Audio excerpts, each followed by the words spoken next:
All right, everyone. We got all the mods here for today. We'll give it a few more, couple more seconds, and then we'll get the show started.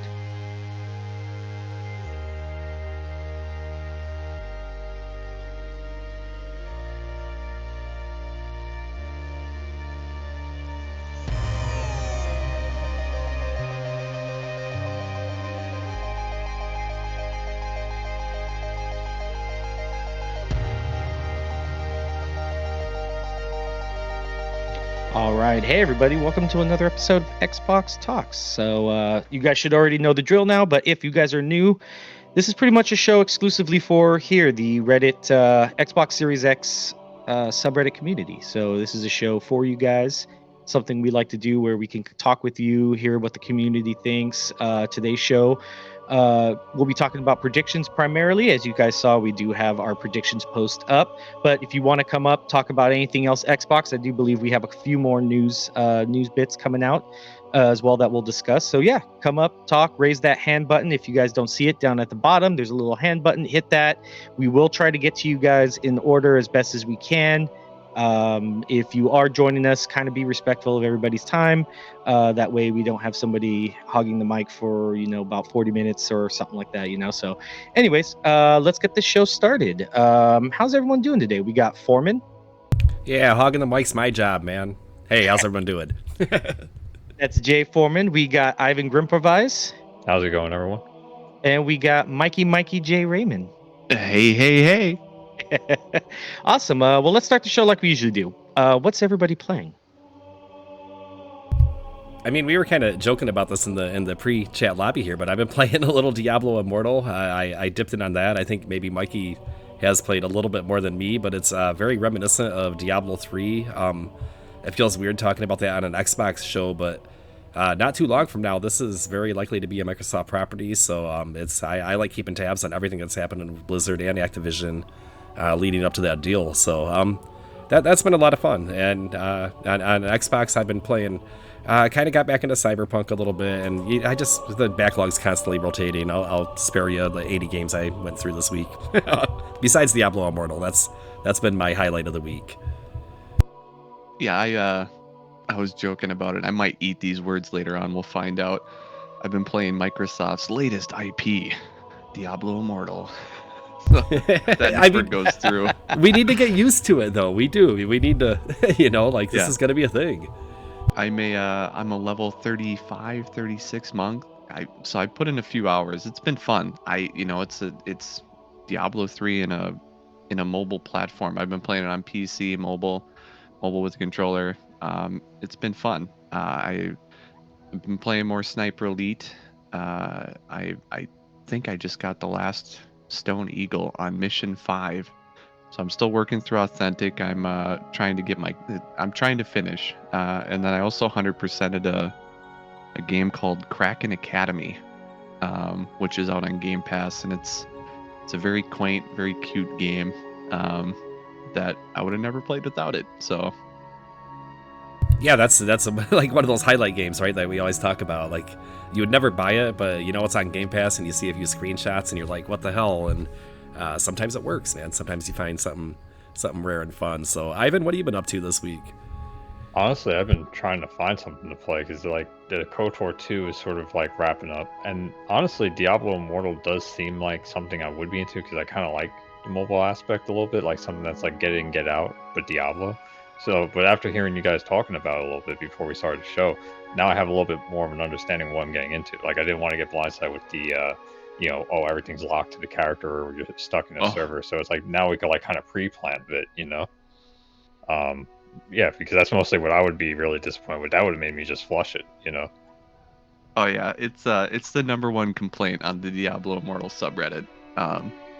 Deservedly so. Just to touch on that quick, for whatever reason, they decided that anything that you unlock cosmetic-wise, anything, including the battle pass, is all locked to the one character that you unlock it on. I don't know if you can trade resources and stuff, but any cosmetics you unlock, that character only. Even if it's the same, like my fiance's playing a Crusader. We each got the level 1 weapon that you get cosmetic-wise. Same type of weapon, same glow, but obviously she's got a shield and a sword, and I got monk fists. we only unlocked that one type. We didn't unlock it across all our characters account wide, which is the way it should be. That's my complaint. Otherwise, I love the game. Outside of that, It's it's free to play, and we knew there were going to be some monetization techniques. We weren't exactly sure how they were going to land, and I'm a little more lenient because I know it is free to get in, and the gameplay itself is actually, like I said, it does give me real Diablo 3 vibes, but it's just there's no dodging. Is that right? Like, there's some things that are like different from what I'm used to from playing Diablo 3, and like you could roll in Diablo 3, and I maybe I didn't find the button or something. Is there a way to dodge attacks other than just walking away from them? Mikey? I know with my monk, I have a dash ability, but it's not meant. It's meant as an attack ability, but I use it to dodge boss mechanics. Okay, so yeah, what I'm thinking of is almost like iframes. You kind of in Diablo 3, like you could just roll out of fire and.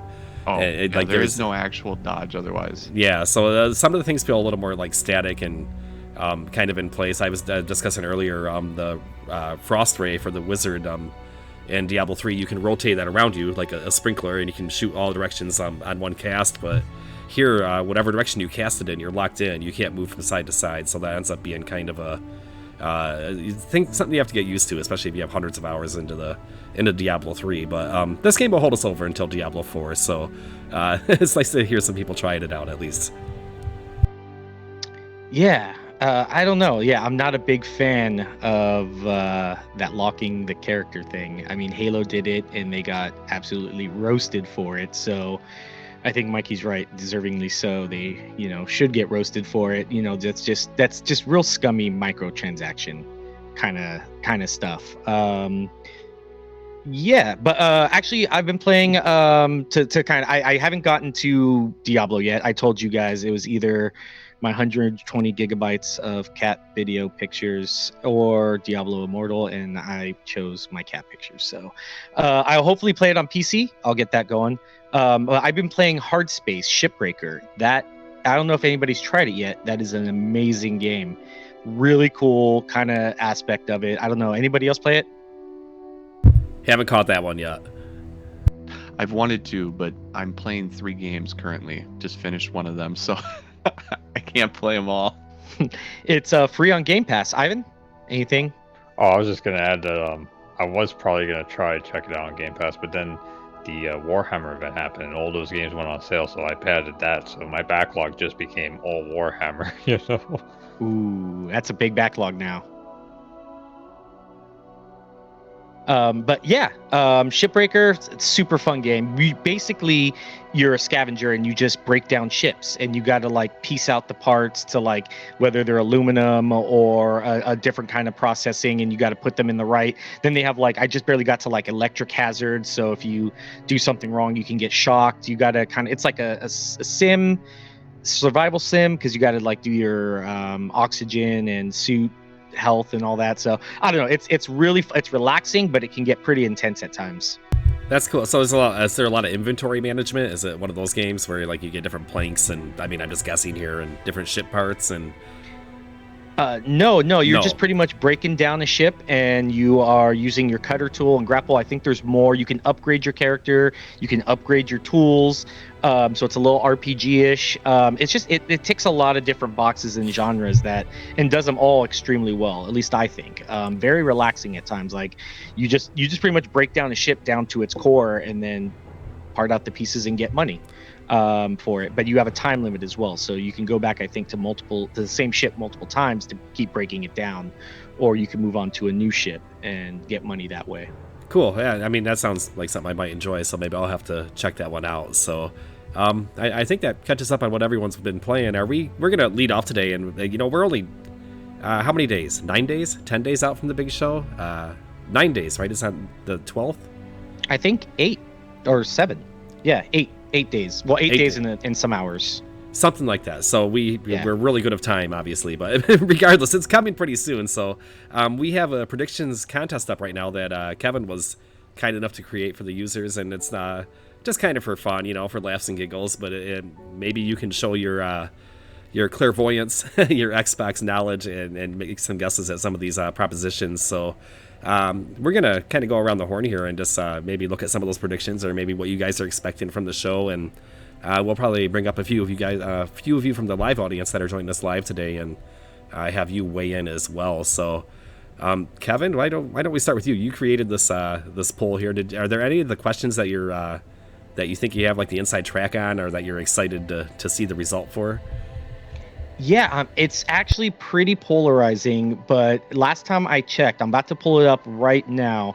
It was at the top, and then I refreshed my page, but let me take a look real quick. So Final Fantasy Remake, the 7 Remake coming, it's pretty much 50-50 on people who think if it's going to come to Game Pass. There's been a lot of guesses. I mean, I think we're going to talk about it later today, but it was delisted off of PlayStation's what is that, console exclusive list? Yeah, guess I that think they have. in their game store they were propping up their exclusives, which is a good thing. And additionally, last month, one of the lead developers mentioned that there was going to be news about Final Fantasy VII Remake coming right about the time that the Xbox Game Show is. So,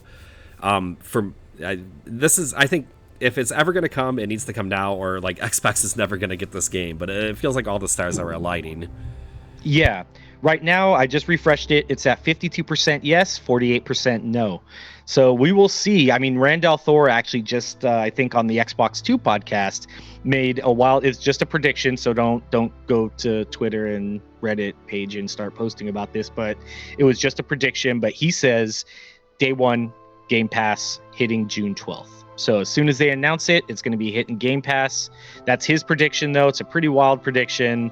But I mean, who knows? I think a lot of people think that this is the year that Final Fantasy VII Remake comes to, and I think so too.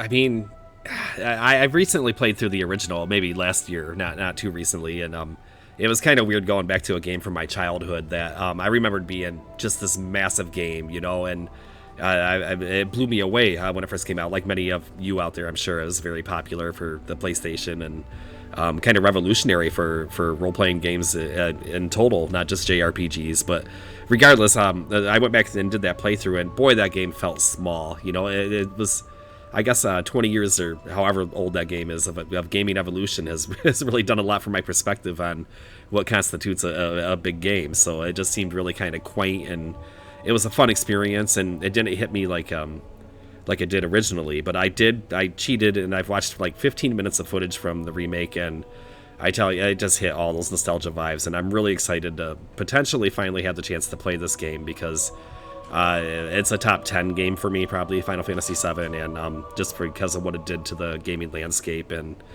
I'm ready. I really am ready. I'm going to be massively disappointed if this doesn't show up at the game show. It feels like everything's right there. It's really weird that like now we're starting to see the exclusivity kind of leave like the digital front, because I remember, I like to collect games physically, and I remember getting Final Fantasy VII Remake later down the road because I like to wait out sales, especially on certain console games. I'm like, let's go. But when I finally got it, it had a sticker on it that was like, oh, PlayStation exclusive until April, whatever. And I'm like, what's that about? And then they announced Retrograde or whatever it's called. And I'm like, okay, well, that's weird, and I guess that was also with the Epic Games Store. So it's like, it's interesting that they're doing it again, because I thought it left the exclusive thing because it's technically on PC. So it's strange to see it happening, like I said, again. But yeah, I hope it's coming to Xbox. I think that would be great. I mean, we're seeing more third-party support, like fighting games. So we had King of Fighters, now we're getting Street Fighter.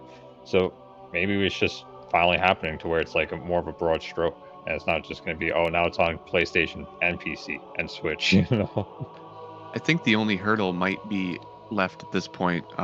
You might not get the occasional JRPG from some smaller studios, but Square Enix itself, because there's the rumor that Final Fantasy 16 might be PlayStation 5 exclusive, which would suck. Back in the day, one of my favorite games of all time, Final Fantasy X, Final Fantasy X and X 2. I love the story of Yuna and Titus. That was a huge deal for me, and it would suck. I love some of those games, and I hope it's not. But some of that's still around, it seems, unfortunately. Yep, it's like I said, I think that goes along with this. Is we had a prediction about Persona, right? And there's been rumors about that finally making its way to Xbox as well, or Persona, I should say. I think is the right pronunciation, but regardless, do we have the results on that poll? Because I feel like people are gonna. Final Fantasy VII Remake seems like it legit has a shot, but I'm not so sure about this one. What are the results on that one, Kevin? We do, and it saddens me because we have 71% that say no, they do not think it's going to make its way to Xbox at the showcase. But it's such an amazing series. I really do hope we get something, because another article, same vein, but I don't know if it was ever actually listed as console, like their console exclusive page, like we talked about, but they noticed that Persona 5 isn't there anymore. So kind of that's why I kind of put it. I mean, it's been in the rumor mill. I mean, Atlas made that whole poll about what they would like to see, which we posted about, I think, like a month or two ago, where they asked people to come up and they wanted to know, like, do you want to see games on Xbox console? So I hope every single one of you went out and voted yes for that, because they do make some pretty great games and more games to Xbox, especially Japanese RPGs. Let's go. So yeah, pretty sad. I, I 71%. I think the one thing about being in the Xbox camp for me that's always hurt has been the lack of Japanese support for the system. And I understand that Xboxes don't sell very well over there, but it's just it's something I've been rooting for them. And every time I think the tide's about to turn, it seems like they take two steps back. So we should bring attention to Play Beyond, who's joining us again this week. Welcome to the stage. And what's your prediction coming up for the big game show here, the Xbox Bethesda Games Show? Hey y'all! Again, just want to say thank y'all guys for doing this for us in the game. This interaction is fantastic. So thank y'all again for doing this. We love to, man. Yeah, give it to us. Predictions. Woo. I am on the boat with you guys with Final Fantasy Remake. I do think it's coming. I feel like it's a little bit too on the nose on the changes, and the exclusive window pretty much expired after intermission integrated came out, which is now over his year mark, about to hit his year mark. So I think that this would be the best time, and it really is an amazing game. That game did have an amazing impact, the full game anyway, back in 1990. What, 97 was it? Yeah. So it will be great for players who never had the opportunity to play that game. It is amazing. So I'm hoping that it comes to Game Pass. I think a release date for Avowed. I'm really, really, really sipping on some hopium for this, but I think Avowed could potentially have a release date window that's either going to be quarter 4 or really early 2023. I feel like we really need that. I've been waiting for that game. I think we're going to get the gameplay with it. I think it's going to have a release date window. I think Obsidian's going to deliver. I really hope they do when it comes to that game. So yeah, I mean, I get a little hesitant with release dates in Xbox lately, just because of the setbacks we've had with both Starfield and Halo. But Obsidian kind of seems to be really good at cranking out games, and not to their detriment. I had a good time with Outer Worlds. I know I had its issues, and I'm really excited for Outer Worlds 2, though, because they seem to know what they're doing. Like, they have a lane, and they know what they're doing very well with that lane. And I hope Avowed kind of sits in maybe a little bit new, but kind of sticks to some of the stuff that we love them for. Gotta agree, Foreman. I think that Obsidian, not to compare, but they may take on that role of what Insomniac is to Sony. I think they have the ability to produce multiple games, get it out, and actually deliver on, because their management. I think their management is on point. So I think this is what it is. They may just be that good blueprint to kind of look at for Phil and team to see, okay, this is what we have. They're doing it, and maybe spread that wisdom down to the other development team. So I'm just hoping. I think I said you can deliver, though. I really do. Of course, gameplay with Dark Tide. I know Dark Tide is coming September, so that's one exclusive that we can say that is look like likely it will be there. Coming down to the fourth quarter, of course, Deathloop. I think that might get a little spot feature mention, maybe with some DLC to go with it. I think that might come to pass. What else? What else? I'm a little leery on Persona. I'm really hoping, because I think that would be an amazing get for the Xbox community to play that series. Um, I hope, if anything else, if nothing else, maybe even just Persona 4 and just starting there, that would be a great launcher point. Do you have something like totally out of left field that, I mean, we all kind of know the games that everybody kind of wants and they're kind of mainstream, you know, but is there something that might be unexpected that you're hoping for, just like as a grasp at a straw that they might actually come through on? That's kind of a tough one, I know, because you kind of got to think about it. So mine, I keep saying, is Freelancer. It's an old Microsoft Space Sim, so something in that vein would be kind of what I was thinking about. I feel that maybe Banjo-Kazooie could make a debut.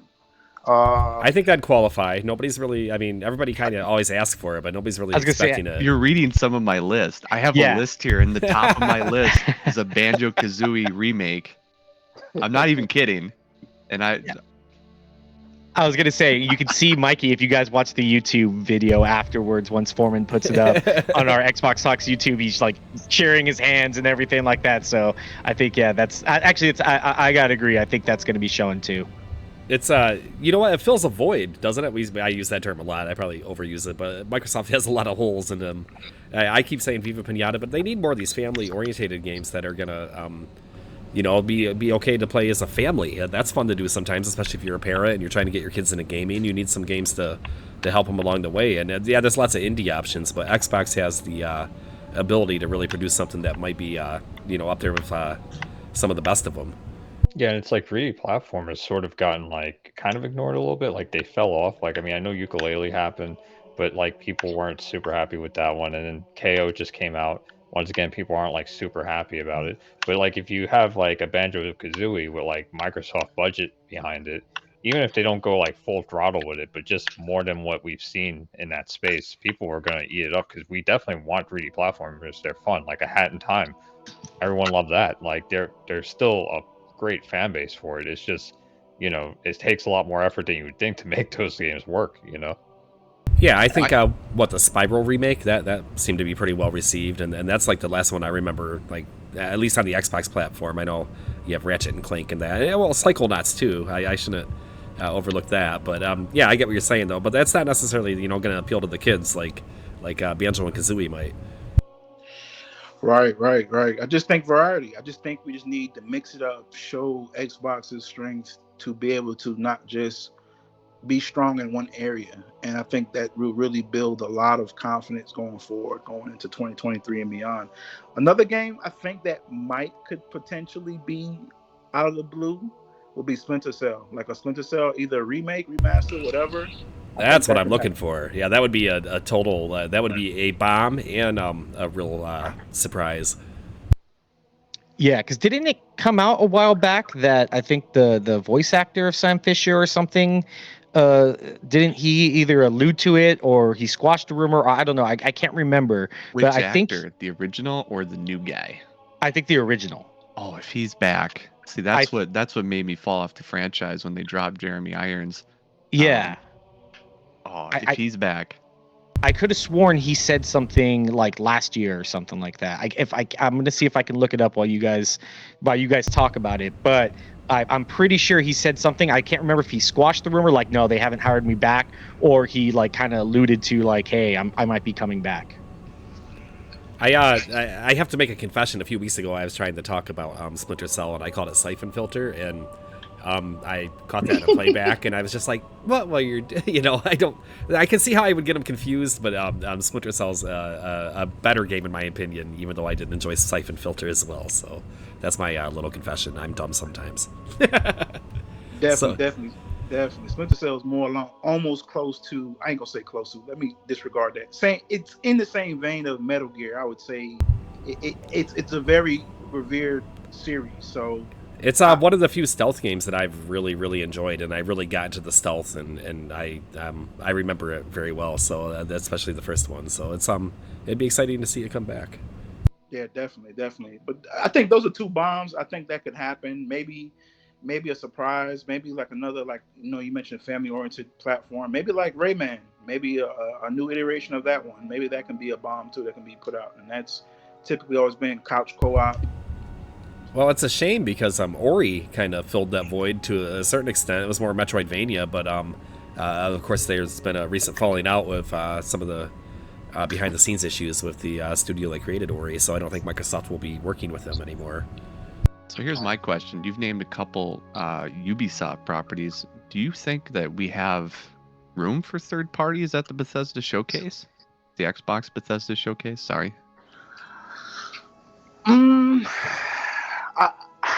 I think we do in a sense because they're gonna have to fill that time up with titles that may just be in the pipeline that we know for sure. I'm pretty sure we're gonna get something out of left field that we probably will not be expecting, but that may be 2024. We're thinking late 2023 or something like that, or some Game Pass options that may just be indie based that may just be like really under wraps. I could see something like that happening. What particular, I have no idea, but I could see that happening, coming to Game Pass, like launch, like same day type stuff. My personal thing, and also I just remembered I said Jeremy Irons. I'm sorry, everybody. It's Michael Ironside. I just realized that. Siphon Just filter, something clicked Splinter in my head. Cell. I'm like, that's not right. Potato. My thing is that if there's any third parties there, they're going to have probably some sort of Game Pass component. They're going to be tied in. Otherwise, I don't know if they show up at the showcase itself. I'm not sure they do, because you also have Summer Game Fest coming. A lot of third parties will be going there. Some announced at Sony's State of the Play. With every single studio supposedly submitting something, if it's still an hour and a half, I don't know if they show up without some sort of Game Pass component. That's my guess. Yep, I was feeling the Game Pass thing too. If they slip Ubisoft in there, we've heard a lot of rumors about that, then that would be a great way to drop some of those games. So I think that's a pretty good guess. We also heard that they're pushing for a lot of gameplay footage at this conference. Somebody went so far as to say they had marching orders that we want gameplay, and not pre-rendered videos. So there's a lot of expectations here, and I hope Xbox can meet them. I can see that. I mean, kind of. I know they're very like, hey, we want to give studios time and stuff like that, but I think they're at the point now to where they're like, okay, you guys, you got to show us something. Like, we've been very patient, I think, with a lot of studios. I mean, to put it in a different way, it's kind of like or get off the pot, so either it's time to put up or shut up. And I think that's kind of where Xbox is at, and they're rightfully so. They need something. I do want to just go back to Splinter Cell. I did look. It was something back on NeoGAF, so grain of salt. But it was, I'm pretty sure I'm going to brutalize his name, Yves Guillemot of Vivendi, I guess, dropped a quote from a contact she had within Ubisoft. I was surprised Splinter Cell didn't appear at E3. I know Ironside is back. He was in the studio. I said hi to him and his daughter. I'm hoping to hear or see something unofficial, if not official, this year, but it's been hard to get anything beyond it's happening. And this was in 2016. So maybe we were supposed to see something in 2020. COVID happened. Now everything's getting pushed back. So, I mean, about 4 to 6 years, it's a pretty good development cycle. I mean, who knows what's happening? And just to NeoGAF's credit, generally their mods will look at who the person's posting and ban them if they don't have any actual credible credentials to back up what they're saying or any proof. So I would take that with a pinch of salt instead of a grain. Okay, maybe fair. A little more. A little Salt Bay. Yeah, a little Salt pinch Bay. Of salt. Some extra sodium on that one. So, Play Beyond, thank you so much for joining us again. We love having returning speakers. It's always good to get their takes on the latest news and that. Did you have anything you wanted to leave off with this week? I'm just hoping for an amazing showcase, man.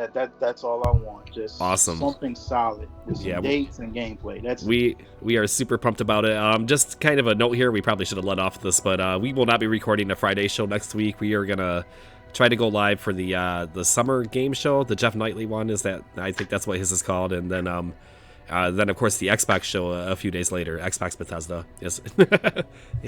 It's hard. It's easy to forget that second part. So next week we'll have a lot of action, but it's going to be a little unconventional. Obviously, it's almost like gamer Christmas. We can't wait to get all this news. Awesome. Look forward to it. Thanks, bud. Still waiting for that Halo Reach. Hurry up. Power through Hey. 2, get through 3. I'm still waiting for that invite. I got you, buddy. I got you. Have All a right. good one. Take it easy, bub. That's great. We have Mocha Worm. Anthony, did we wake you up, sir? I know it's like, what, 12 a.m. over there? 12 p.m. We've had 12 yeah, p.m. 12 a.m. Sorry, when Yeah. No, we've had a big. The UK's had a huge holiday day today because our Queen's been reigning for 70 years. So we've had this huge. Oh my goodness! Yes, that's been making news over here as well. I got caught up in the festivities and completely forgot to join the show. Sorry. Just throwing down pints down at the pub. Yeah, I don't know what you've discussed already, but I want to throw in Shadowrun. I want to see any ideas around Shadowrun? Do you think anything could be done with the IP going forward? Well, it's a good lead-off point given the trilogy's coming to Game Pass. Why not? Yeah. Why I not think something new from Shadowrun? I also want to see Gears 6. I mean, I'm a big Gears fan. I want to see Gears 6 being announced. And I saw that Forum posted in the sub earlier about the GoldenEye achievement. I don't know if you already discussed this. But No. Surely that is coming now because of that achievement. It has been displayed. So yeah, so it turns out it wasn't even just one achievement. Like it was like 50 out of 53 achievements, and wow. It's what can we take from this? Well, some of the achievements are multiplayer achievements, so it's going to have multiplayer in some form or another. A lot of purists are going to really want split screen, so I hope they can make that happen. And we're also learning that it's probably not going to be a port or not a remake. There's some remastered footage out there that has been circulating around, and it looks fantastic. But this is probably going to be a direct port. If we do see it, and all indications are that this is probably going to be one of their surprises. It's a pretty good surprise. Unfortunately, I've gone back and dabbled in some GoldenEye, and I have very fond memories of this game. I probably cut my multiplayer shooter teeth on it, actually. And it just doesn't... It's a little rough, so I'll be excited for it just for the nostalgia's sake, and we'll see if I can still have any fun with it. But I have some reservations, but I'm still glad that it's happening. Yeah. Has anyone thrown in a pinata game yet? Not yet. Not yet. At least once per show, though. We got to keep it alive. We got to at least mention Viva Pinata. Well, somebody's got to keep that name out there. It's just we have enough. Needs to be alive. We have enough community members between the subs that we have to push some kind of petition that could get some notes. I firmly believe it's actually going to happen. I do. I think there's enough hype for that game behind the scenes that's been building over the years, and I think Microsoft has heard it, and it's just such an easy grab for them. So that will be exciting to see what happens. Well, you're talking in that caller, and just caller. The guy just spoke. Played around. He mentioned then like family. That family-friendly game. That kind of IP. It's just perfect. It's perfect. I think it compares favorably to Animal Crossing, especially if they expanded on it. We'll kind of see where they go with that. It's kind of other show news is we were talking about Obsidian and possibly Avowed. Well, Obsidian is guaranteed to be at the show. They basically said, their social media teams said that they're going to be there and they're ready to show us some exciting stuff. So I'm thinking that we might actually get a lot of news about Avowed. I think Play Beyond was right. Like I'm actually expecting that to be one of the big drops that it might be coming sooner than later. So on the poll, that is actually the only one that for release date. All the rest of the release dates, I put Indie, Fable, and I believe one more. All of those people say no, we're not going to get a release date. Avowed is the only one sitting at 63 or 64% yes. They believe we'll get a release date for Avowed. I wonder if that's people putting their faith in Obsidian, or they just think that it's farther cooked than the other games. I think Fable is an obvious no. All indications are that game is still early in development, and they're still kind of figuring out what's going on with it. So I would agree with our poll. I think our users are smart.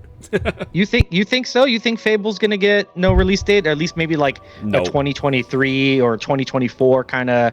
I think saying March 15th. I don't think Xbox might kind of roll out with those. But I think we'll start seeing some years at least for release date wise. Boy, I feel like they're gun shy. Go ahead, I don't even Mikey. think we get gameplay. Really? You don't think we're going to get gameplay? I don't think we see anything from Fable. reading into the news about they're behind and stuff. I don't. It might be ready to be shown, but I don't think they want another case of Halo Infinite when they first showed it and people laughed at it and wanted a better Halo Infinite. I don't think Fable's ready. And likewise with Starfield, because it got pushed back, I don't think we get much Starfield. I think we get a small showing, and I think we get no Fable. That might be against the grain, what I just said. No, I don't. I don't think it is. I kind of agree with you there. I really think Microsoft is gun shy right now with release dates. I do. They've screwed the pooch twice here, with 2 major releases, and the negative press isn't worth it. So why do we need to announce release dates? Why do we just show the updates that you have? And when you get sure that it's about ready to release, then you tell us it's coming in 3 months. And I hope they change course with the way they've been handling that. And I think that's fair. I think they're going to hold off on maybe dropping these big, Q4 2024. Like, they don't know. They hope, but they don't want to have it come back on them again. So it's going to be really interesting. I know, no, that's totally fair. I can definitely see that. And it does kind of play, I mean, they said this years ago, and then they started doing things like Halo Infinite. But I mean, Phil said they were going to start playing release dates and stuff a little bit closer to the chest. And I'm hoping they didn't quite do that, because then all of a sudden, they were like Halo this, and all that. And it kind of backfired on them. So maybe they might start doing that. We'll see. I think I said last show they need to cheat off Nintendo a little bit, and they don't have the pipeline that Nintendo does, dropping major releases. But Nintendo also is very good about announcing a game and dropping it 3 months later. I'm into that now. I'm tired of these 3-year hype cycles, man. It builds expectations too much, and it causes burnout. Do you think the show's going to be an exclusively software focused event?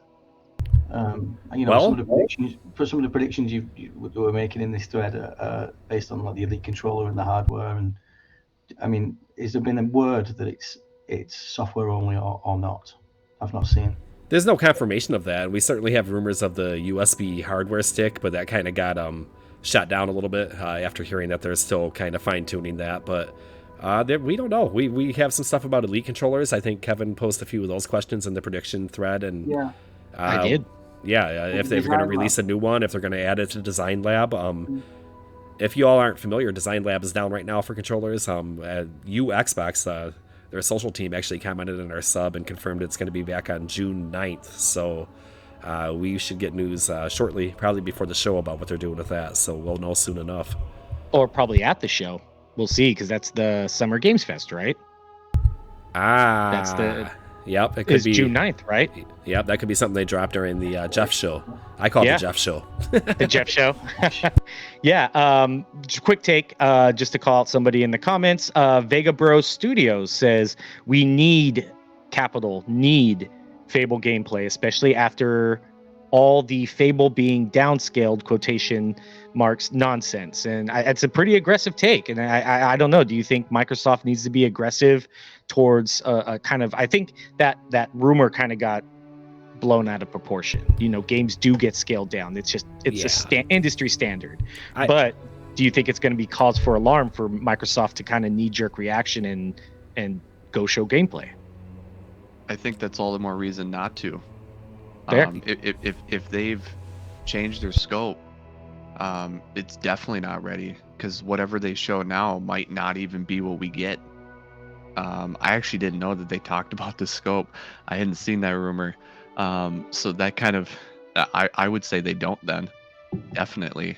I would be surprised to see it. That would be my biggest surprise if Fable was shown now. Look at Spider-Man. They blew it puddles.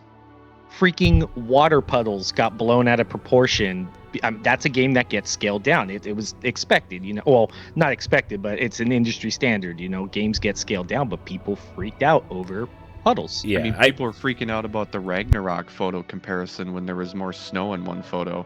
So, you got to be careful nowadays. Social media just takes something and runs with it. Wait until it's ready, and then make sure that's what you launch. The Watch Dogs trailer. That was the beginning of this, really, wasn't it? Wait, what? Left field?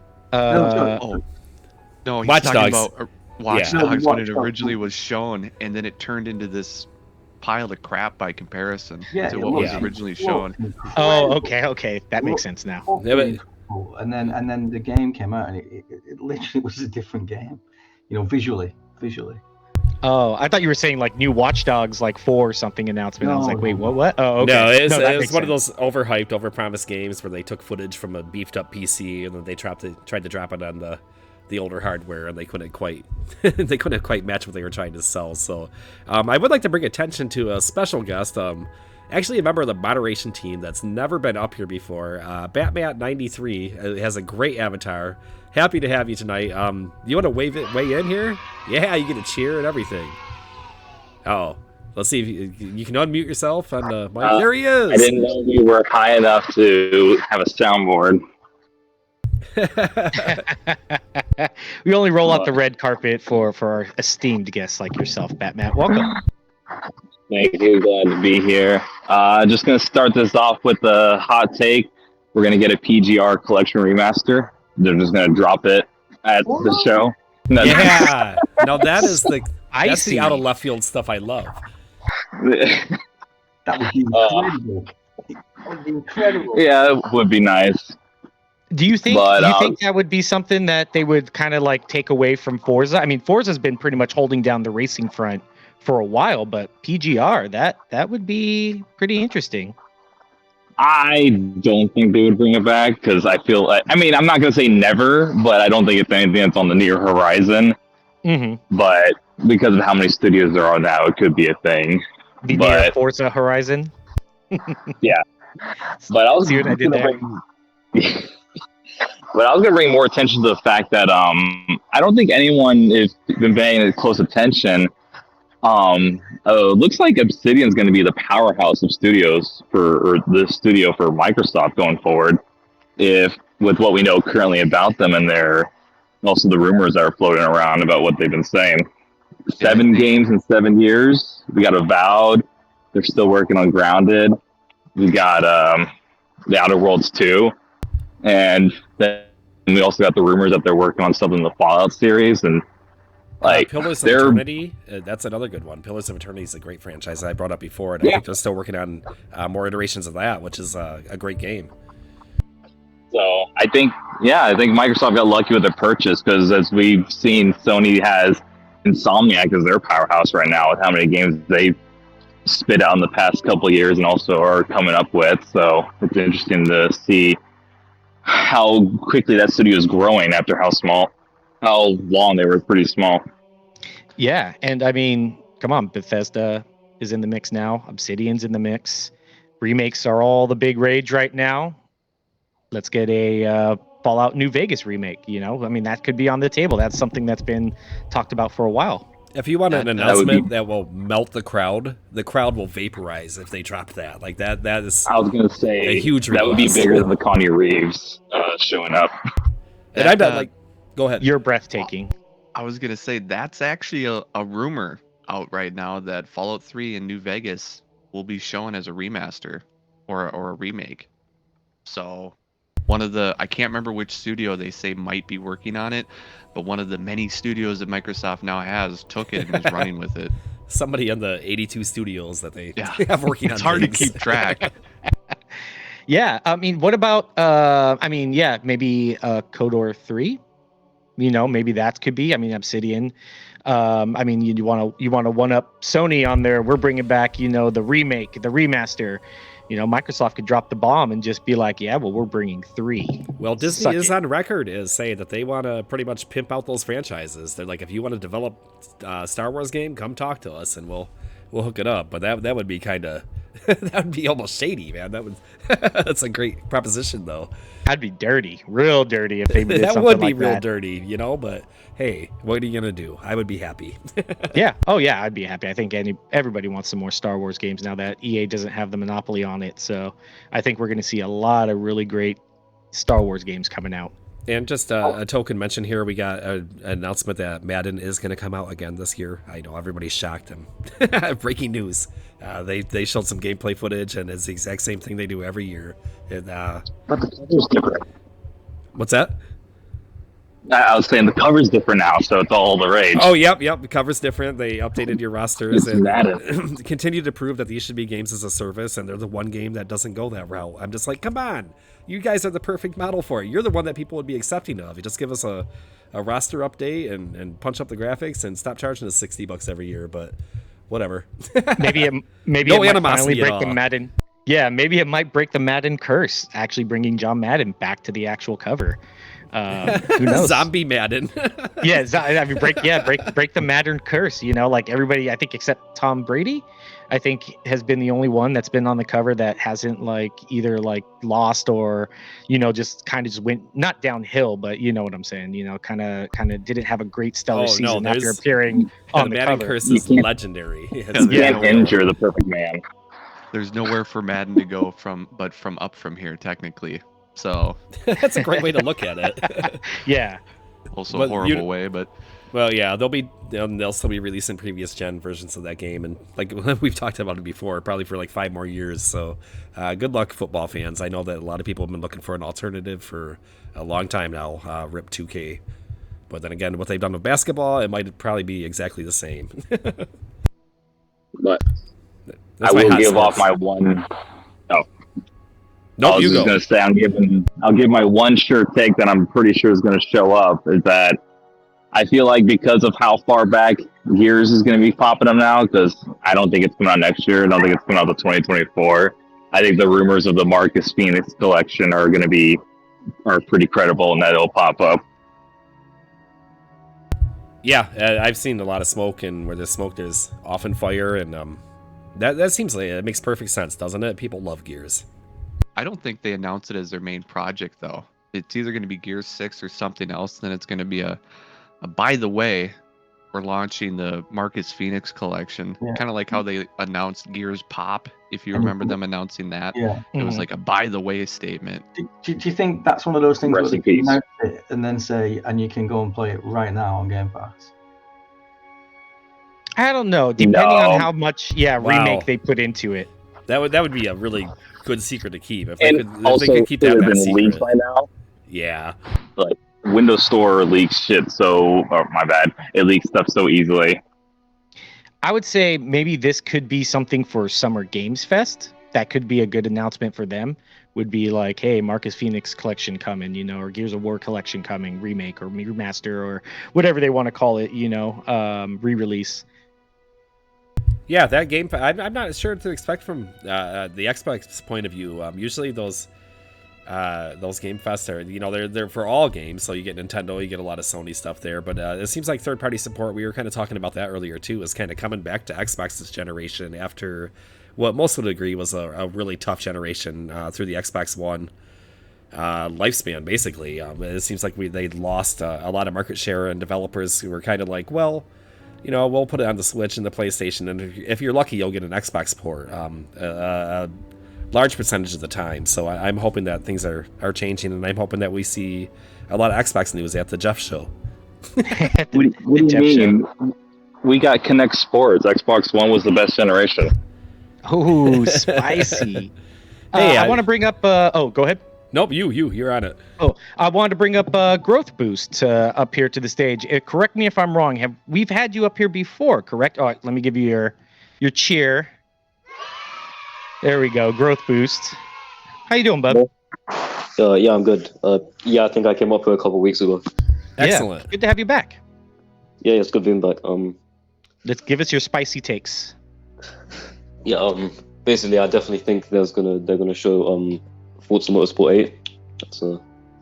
I think they'll probably start showing like the gameplay for that, and then also Alright. the Horizon 5 DLC, the first expansion.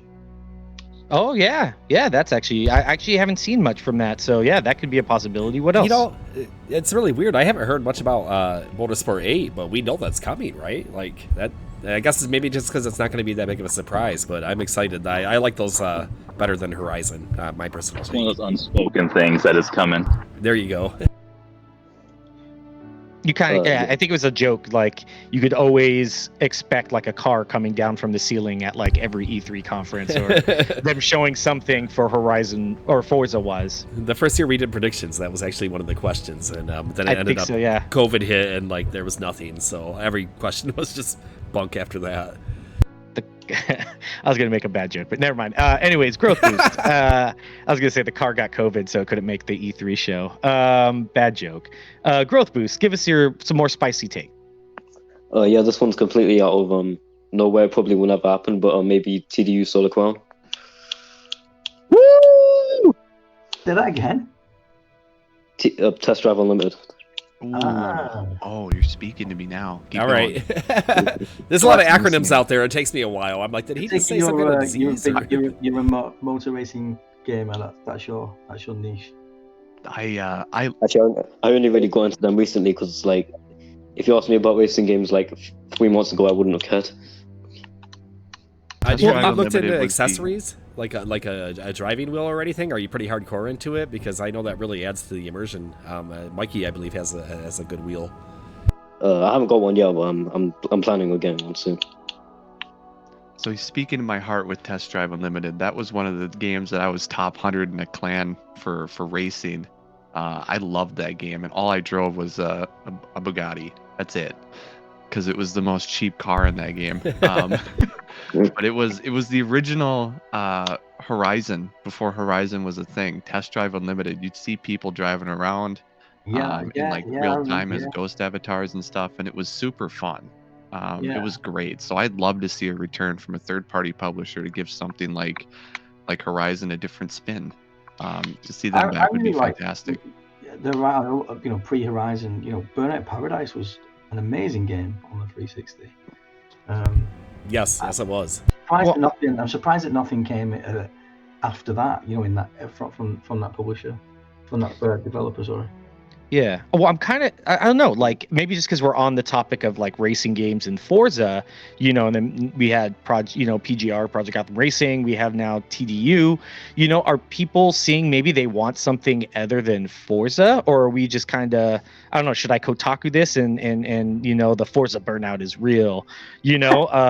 Like, I mean, I don't know. Do you guys think that's a thing that people want to see something other than a Forza series? I think in some ways, yeah, because like when I think of like racing games, like when I look at the genre, it's pretty much like it's Forza, and then it's just like a bunch of like driving sims, or it's like something like really arcadey, and then the really arcadey stuff, like what was it, Cruise and Blast? That's only on like Switch, or it's some indie game. It's like, so there's definitely like a market for like something like Test Drive Unlimited to come back in and be like, oh, you remember us? Because I remember that was cool because once everyone got done racing around, they all went to the casino. That was the thing that I remember a lot too. I guess Grand Theft Auto filled that niche, but like, there's still room for it. Like, I don't want to play Grand Theft Auto, just go to a casino. I forgot about the casino. You're right. To me, there's always been 3 variations of racing, or 4, I should say, because you can break down simulation into simulation and into true simulation. Like, there's some games on PC that are, people call Gran Turismo a simulation racer. It's not. And neither is motorsport when you compare them against them to these. So there's motorsport, Turismo, then there's real true sims, then there's arcadey like Horizon, and then there's one that I feel doesn't really get touched on a lot that people might miss, and that's street racing. People miss that Need for Speed, going down the road with neon lights, busting out your car. That was fun. And I think that's one that hasn't been touched on in a long time, and a niche that could definitely be picked on if EA would ever get themselves together and actually release a proper Need for Speed game rather than stuff like Need for Speed Run. That's something that could be touched on. Yeah, or Burnout. I think bring back the Burnout series. Bring back Burnout. I think you forgot one category, Mikey. Mario Kart is its own category. I don't think any. You're right. I'm sorry. You're right. Well, yeah, like, I mean, there's so many actually now that there's Midnight Club, there's Burnout, there's Need for Speed. There's a lot of more arcadey. I think we've kind of went into like a little simulation kind of tunnel vision. I mean, of course, Gran Turismo's Gran Turismo. Forza. I think Horizon's supposed to be that more arcadey kind of feel, but that's pretty much it. But I mean, yeah, there's a lot of classics here that they could go for racing games. Do you think it's? Well, I mean, then again, we did have this conversation last time when it came to Game of the Year. Do Forza game, do racing games count as Game of the Year material? It'd be a pretty big risk. I mean, it doesn't have to be Game of the Year; it just has to make sales. But with the topic last year of Game of the Year, racing games don't count. If I may, go ahead, Mikey. Yeah. I mean, I don't see why they shouldn't count. They're just like most other games, like.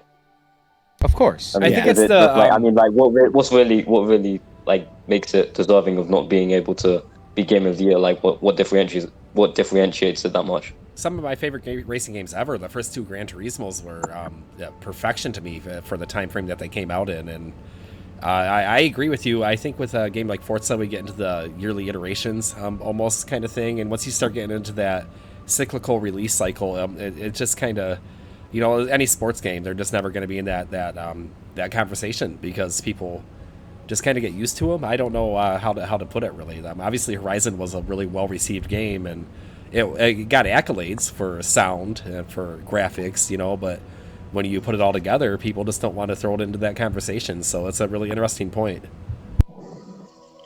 Yeah, I mean, I can understand like comparing maybe Motorsport to one of the yearly release type games, but definitely not Horizon, because like just the map alone, like how different they are in each game, like they feel completely like every game like has kind of like its own different feel. Like, I can explain. No, I understand it. Yeah. Like Horizon 4 racing in the UK was entirely different than racing in Forza Horizon 5 and 3. Like they felt very different. Yeah. Yeah, it's pretty much like how Madden should be. Just not a very just reiteration of the same stuff. It actually plays different. It feels different. It Madden looks is different. very easy to take shots at, and most of them are valid. That's all. I was going to say, you shouldn't leave the previous year's title in the practice facility as a image sitting on the wall. Oh man, because they've done that. That's great. I did not know they've done that. Oh yeah, they're horrible. I mean, 2K. You brought up NBA 2K. When they were releasing on PC, I think it was 2K20, maybe it was 2K21. When it launched, it showed the previous year's icon still as the icon on your toolbar. So if you were playing 2K21, it said you were playing 2K20. Right. They're not even trying to hide it. No. And then still nobody will go the right route.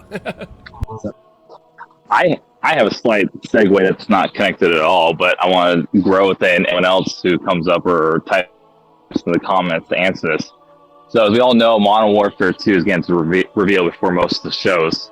But the question I have is, does anyone think that Infinity Ward has the stone to bring back Rust? To bring back Rust? Rust? Yeah, the map Rust in Modern Warfare 2. Oh, I thought you meant the game Rust. Oh, yeah, they're definitely. No. Yeah, they're definitely going to. Yeah, it's a staple now. I mean, that's just one of those maps that will just transcend through, I think, all the Modern Warfares or all the Call of Duty games. Well, I mean, at the same time, we're yelling at 343 to bring back some more classic maps, so hopefully they have a little bit better understanding of what the fans want, and classic maps will always be a big hit.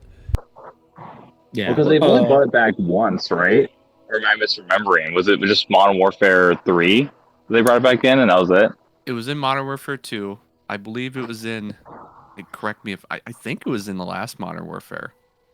Yes. Nobody on this panel is going to correct you. You're was. You're a Call of Duty expert. And I think it was an Easter egg or something in Advanced Warfare. Because I hated that game, but that's the one thing I remember from Advanced Warfare. So they brought it back. I mean, it's not shipment, but Rust is its own thing. I mean, I played hundreds of 1v1s for quick scoping on that map, so I would love to see it back. Oh yeah. I was going to end it with you can all just 1v1 maps only.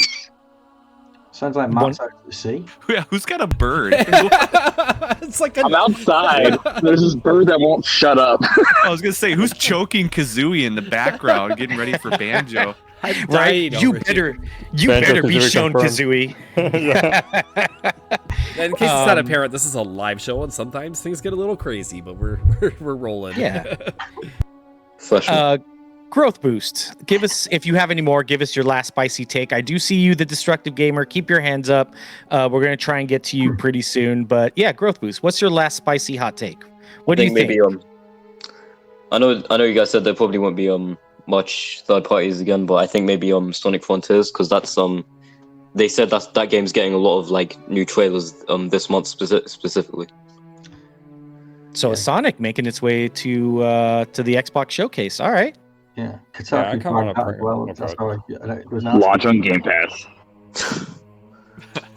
Could be a Jeff show game. I think that's Sonic's kind of been revitalized with those movies, like and I don't know if anybody's on the panel here has seen the movies. I saw the first one, and I'm excited to see the second one actually, because it's one of those movies where you go in and you're just like, oh no, I mean no, and then you watch it and you come out and you're just like, hey, that was actually a pretty good ride. So it's so true. That is exactly what happened with me the other week. Yeah. Yeah, nobody wants to see it when they first start watching it, but a lot of people came out with favorable impressions, and Jim Carrey does a great job in those movies. So kind of totally off topic here, but I do believe that's why we're seeing a lot of new Sonic releases, a lot of new Sonic news lately. Yeah, and I just wanted to bring up with the Sonic Frontiers trailer, right? Because we were talking about how certain games, if they try and show something too early and it looks bad, it gets ripped apart. But Frontiers, when it showed its gameplay, it has like a lot of pop in. There's a lot of like graphical issues, and people are like, oh, that's probably like, an early build that's like, just solid gameplay, and it's probably even better. That's just probably months old. So it's like weird when you see that showing something that's kind of broken could also be like, oh, people could be understanding and apologetic. But, then the Watch Dogs example that we had where people just straight up like fabricated what we were expected to see. I mean, it could go both ways. So I think if we do get something that's like, here's really early gameplay, otherwise we wouldn't have been able to show it at this Game Fest. Maybe people would be like forgiving about it. As long as you slap alpha on it, you're fine, right? Yeah, pre-release, in development, that's fine. Like nobody complains then. They're just like Early access. That's why every game should just be early access at this point. I mean, I might be a little jaded. Awesome. Well, thank you, Growth Boost. We appreciate you coming back. Welcome back to the show, man. Always good to have you. But yeah, we hope to see you when we do our live show for the Summer Games Fest and for the Bethesda. Yeah, I'll definitely show up. Thanks for having me. Awesome, bud. Take it easy. Yeah, that's gonna be fun. I can't wait for that. I love hearing people's reactions to big news, so I'm very excited for that. Do you want me to go through a couple of more of the percentages for some of the stuff we haven't touched on? Yes. Awesome. I was trying to throw that out there. I couldn't get to my mic. Thanks, Matt. Yeah, thanks, bud. I appreciate you. I think Mocha Worm brought it up, but I asked a new Elite controller will be shown or announced. Sadly, looks like 61% of you say no, you do not think so. I think 61% of people are wrong. Design Labs is the rumor not about the Design Lab going down, that it's going to come back up and it's going to be you can create your own Elite controllers? Is that the rumor? Supposedly, yeah, that's what people are thinking the June 9th is going to be. I did add another question too, so I'll follow up with that after.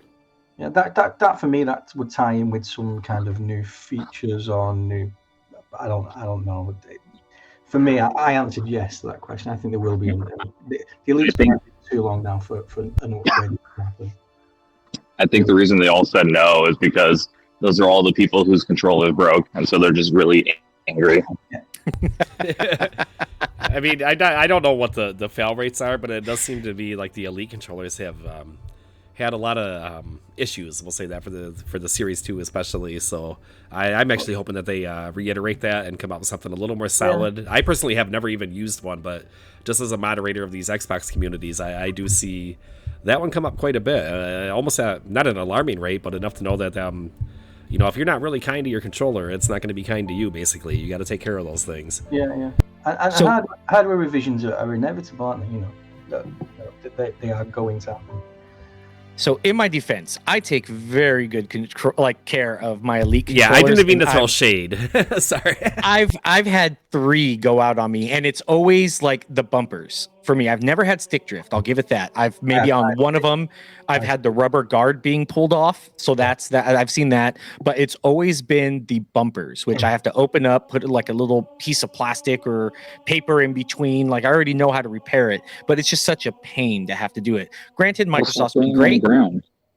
I know, right? Just keep slamming them on the ground. Like I don't know. Like Microsoft's been great. I will give it. Anytime I've had an issue, hey, this is messed up, and I've gone when they used to have them, the Microsoft store, and they've just replaced them. So I mean, they've been great about it, but it's just such a burden. I've had the rubber come off the back, and I've had stick drift. If I could, to the point where I wouldn't buy. I mean, I now really would be hesitant about buying another one just because of the outlay. For the money. Yeah, I was pretty disappointed with my Elite one. if I could recommend a controller, and it's not a Microsoft controller, so people are gonna, and it's from Thrustmaster, the eSwap Pro X. It's $150, but you have to only play wired. It's one of the smoothest controllers I've ever used and most accurate controllers I've ever used. So if you're looking for like a pro controller and you play close to your setup where you can play with a long cable, I recommend the eSwap. It's incredible controller for what it is, and you can pull out thumbsticks, like whole units, and replace them. So if your thumbstick ever goes out, you just replace it with the new one. The only thing that you can't replace are the buttons. Other than that, you can do the directional pads and the analog sticks. I mean, you did mention this last show too. Yeah, I think it was in the pregame. He was showing us he was pulling out the modules on the thing, and it was pretty snappy. Yeah. On video right now, if you guys come back and watch this on YouTube, he's giving us a tour, and that's kind of amazing. So if you blow that analog out, right, you can pull it out and pop in a new one. You can buy replacement parts, I'm assuming, for a reasonable rate. Yes, you can buy longer ones. You can buy colored ones. Like they let you accessorize it with a ton of stuff. The D-pad comes out. The only thing is the face buttons don't, and neither do the triggers. But those are things that don't go out nearly as much. No. And the one thing I like about the buttons on this is there's always travel distance with buttons on controllers. Like when you press down, there's a certain distance that you have to press before the button actually registers as input. On these, the face buttons are instantaneous. As soon as you click, they're down. So it's very fast travel speed. There's not a lot of room for breakage there. It's a very sturdy controller, and I'm excited to use it for long term, and then say if whether or not I hate it in a year when it goes out like my elites do. So we'll find out. It's really great. We get a lot of requests about controller recommendations and that in the subreddits and stuff too. So I like that. I think something like that would really help me in Slay the Spire. It's gonna get me those cards out just a little bit faster and really put me over the edge. So I'm gonna look into it. I didn't notice it until I played MLB The Show, and I became that much better with my pinpoint accuracy pitching. For people that play the show and know what pinpoint is, you have to use your analog stick to create formations.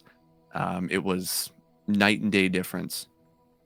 Yeah, absolutely. And I'm sure, people always go to shooters when they're looking for accuracy and analog, but the show is almost a different scenario that definitely highlights a good controller versus a bad controller. So that's pretty cool. You're saying this controller can make me good? Well, Like- my friend came over and he plays What's your online. gaming share?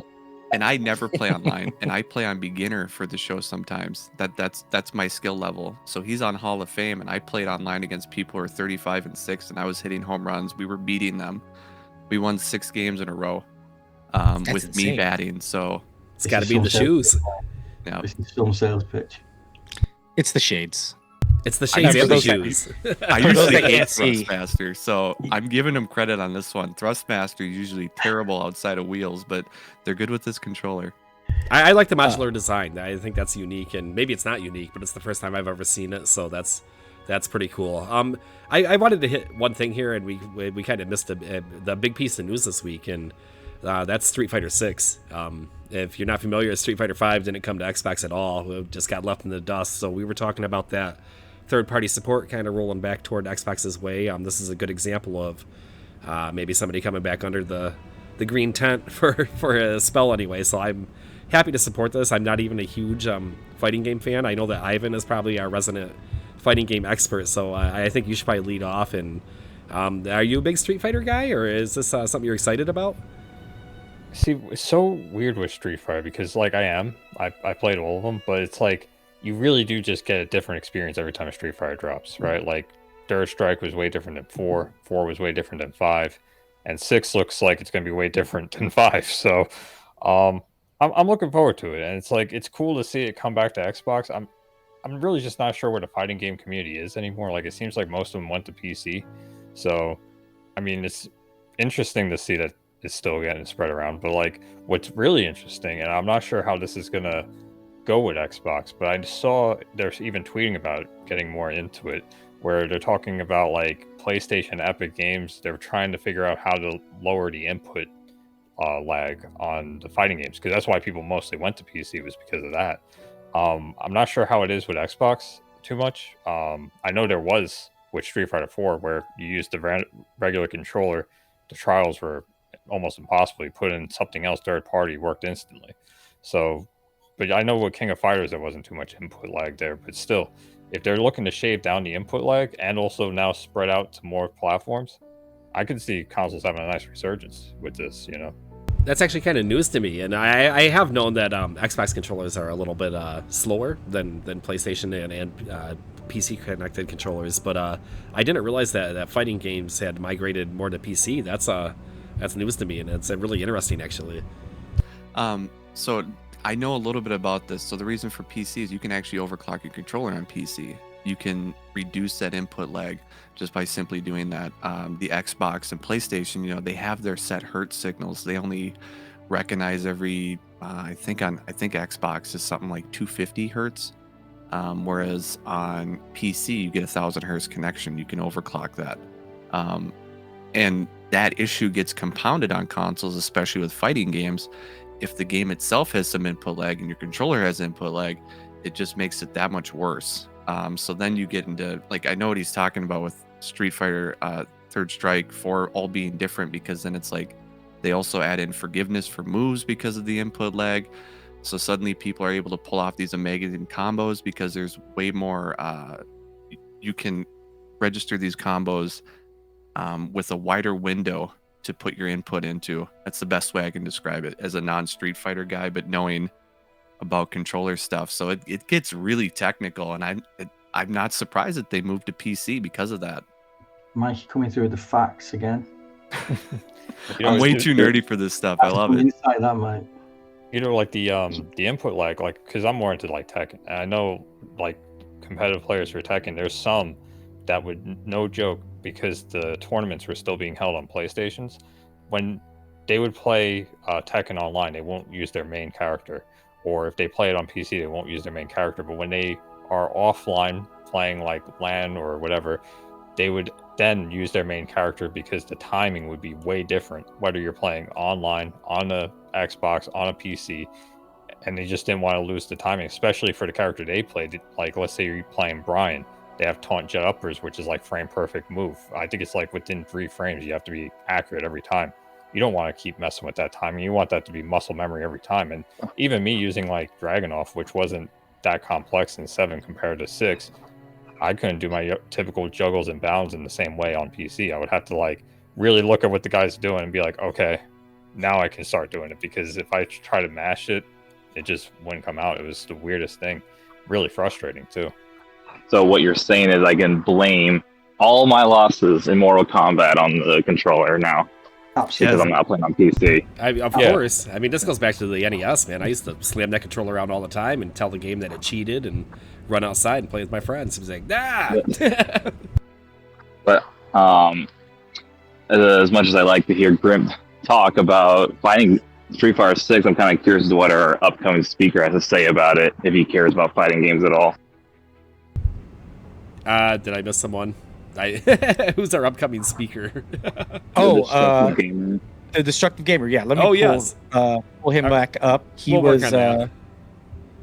I got that going right now. Actually, funny enough, though, I don't know if Jez is listening, but he just posted about Project Gotham Racing literally like 1 minute ago. So he's listening. Oh, he's looking at the sound bites. We are the cost. Make sure you add me on Twitter, Batman93. It would be. it would be so. Actually, yeah, he was like, "Where's Batman?" in his little meme. Yeah, it would be an amazing honor if he actually was listening. It would be great to have him on the show sometime. We if are you were big listening. Jez fans. Maybe his ears were ringing. But yeah, anyways, Distracted Gamer, welcome back. Guess who's back? Back again, much to everyone's dismay. Give us some spicy takes. Okay, so my first thought is with Street Fighter 6. Very looking forward to it, even though, yes, I wasn't a big fan of the recent Street Fighter entries. Can I just say, you sound great and everything, but you remind me like I'm talking to someone on like the radio tower traffic, like from those old Microsoft Flight Simulator games.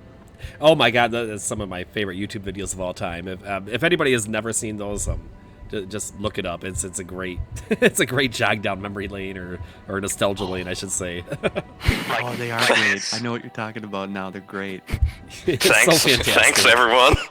Thanks for supporting my mic. You can bring us in. Radio Yep. Tower. Do you want to give a shout Radio out to Tower Mike? over. Can I say what? This is Radio Tower over. This is Radio Tower over. Oh, dude, I'm landing right now. This is perfect. Yeah, too much You are information. cleared to land. That's actually one of my voice mods I have for Phasmophobia. Wow, so thanks for that nostalgia wave, but we got way off subject there. Go ahead and bring it back in. That escalated real quick. Spicy take. All right. Let's think. What else? With the recent rumor of a Perfect Dark reboot, it popped back in my head the fact that with all these remakes of Spyro and all that, where's Banjo's remake? Yeah. Where is it?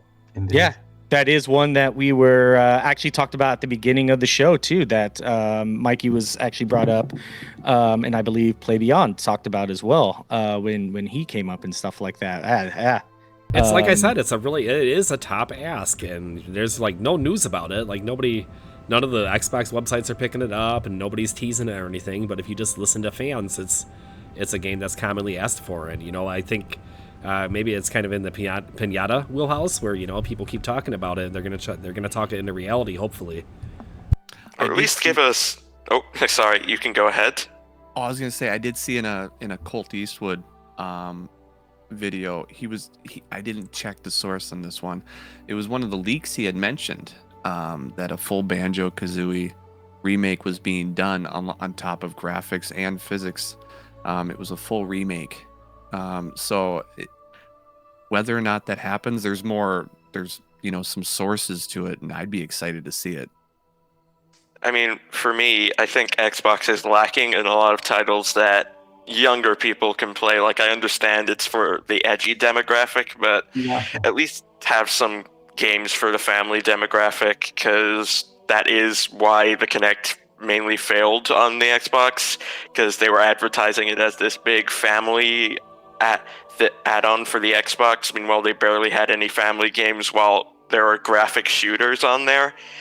Another thing, speaking of Banjo, how about we get his older, darker, more adult-themed cousin called Conquer?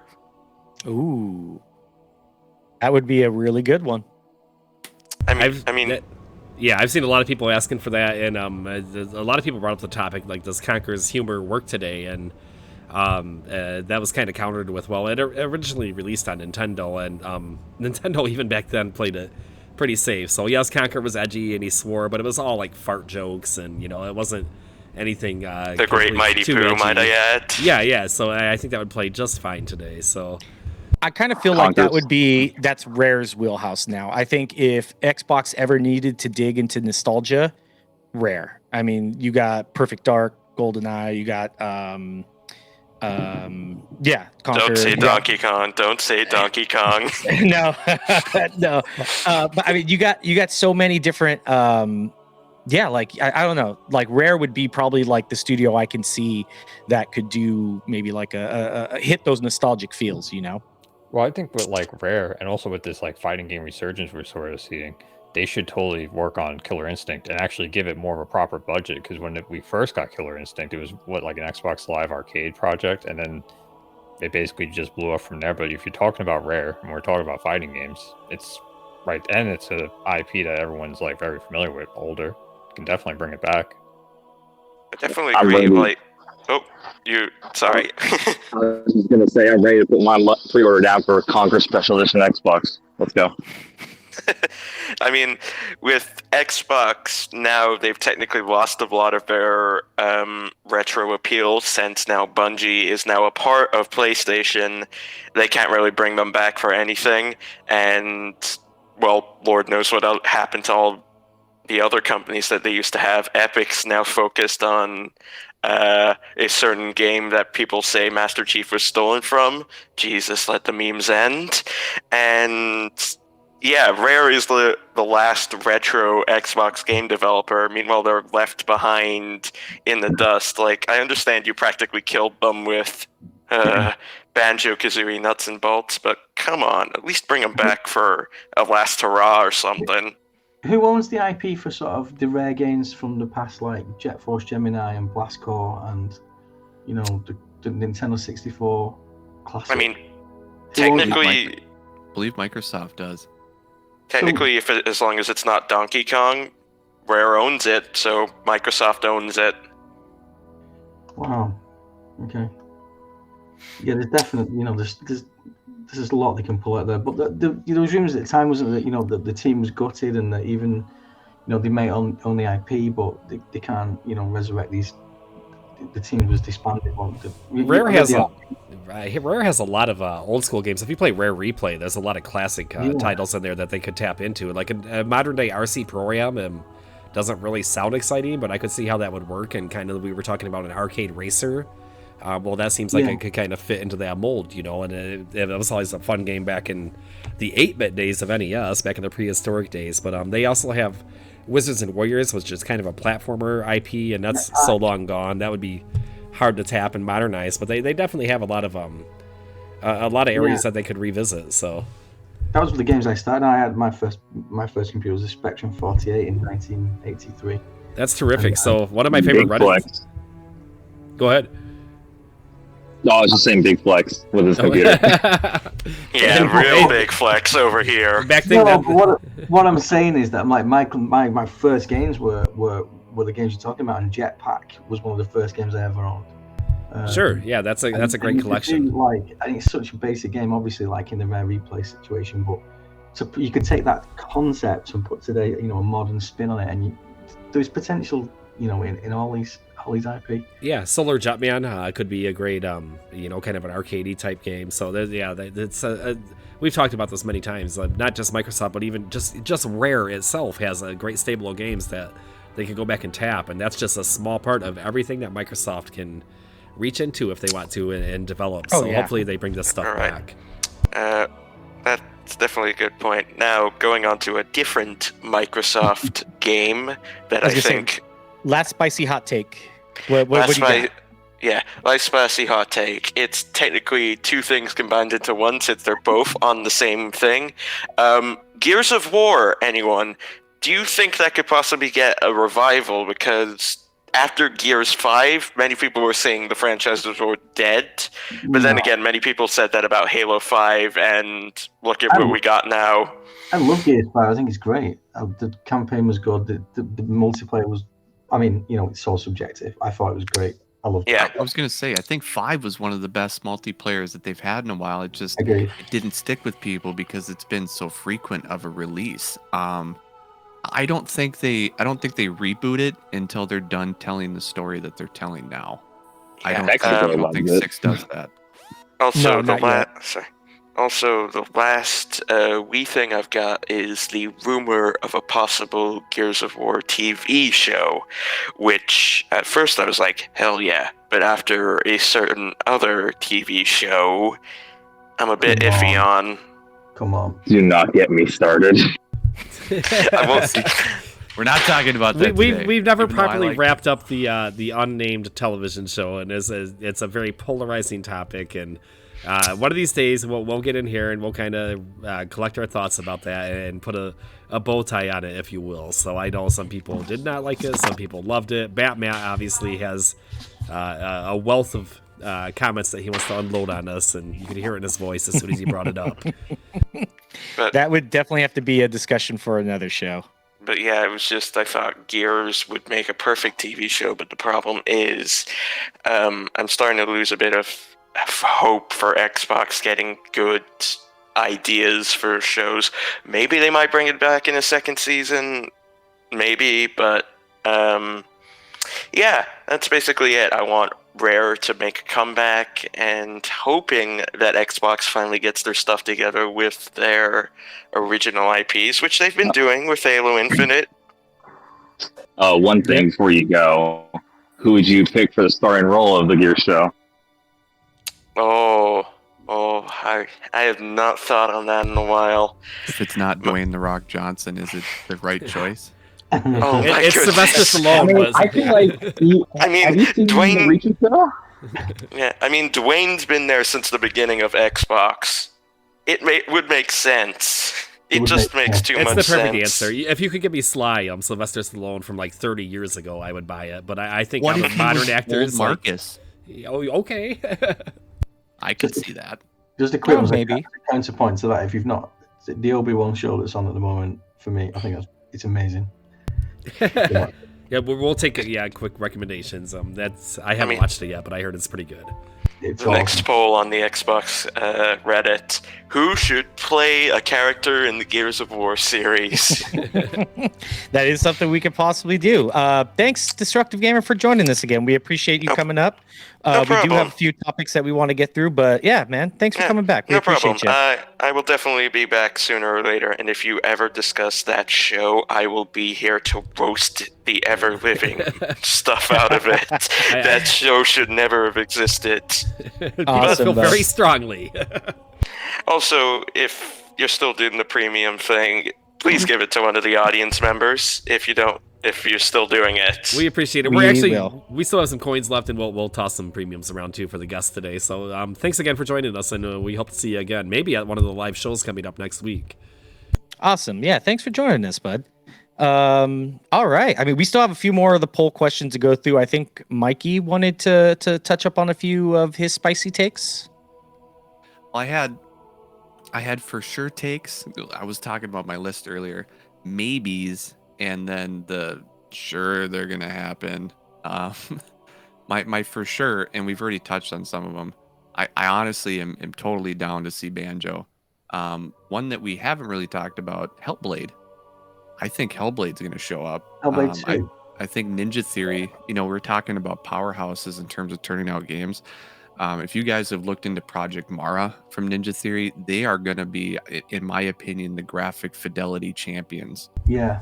Some of the stuff they're doing is absolutely incredible. We talked about, or we haven't, but they've talked about with Forza how they scanned cars. These people are scanning entire rooms. They're putting pieces of hair down on the ground in a room. Yeah. So I'm excited to see Hellblade. That's a for sure for me. Some of the other stuff we can touch. I don't know if anyone wants to talk about Hellblade. I just wanted to mention when you said about, so a couple of months ago we got the incredible trailer of the Hellblade 2 set piece. Was that confirmed to be like not CGI or anything? It was like a No, it was in game. game. Yep. So yeah, that was unbelievable. Yeah, this week we got, I think what Mikey's referring to, they share a lot of behind the scenes stuff, and they're just like, hey, here's how we did this, and they basically motion captured a giant, and somebody posted this story to the subreddit. It's probably me. I don't remember, but and people were just like, whoa, why is that news? Nobody really cares about this. And other people were just like, wow, it's really interesting to see how they, they take this motion capture of a normal person, they scale it up, they add these like this amazing fidelity. And I think I agree with Mikey here. I do. I think they're going to be the graphical powerhouse out of the studios just because of the attention to detail that they're showing in these videos, and I'm excited to see what they cook up. So yeah, continue on, please. So, well, I was actually going to ask, do you think it was shown at the Jeff Show's other Jeff show, the Game Awards. Do you think this is something that Hellblade will be shown at the Summer Games Fest instead of the Bethesda showcase? I could see that. I think what we're going to get is actual straight gameplay, like them playing, I think is what we're finally going to get. Something to do with the comebacks. They've talked about that. It will be a set piece for sure. And if it's at Games Fest, I think what people should be excited for is if they put that at Game Fest, what are they saving for their own showcase? That is a pretty bold move. That's a power move right there. For sure. Some of the other things I thought of, I think we're going to get a heist maybe from Contraband. This is a maybe. For people that don't know, Contraband is I think it's being made by Avalanche or someone like that. I need to keep that's the part I can't keep straight. Some of the studios, but they're making a 4-player like 70s feel heist, so there's no cell phones, none of that.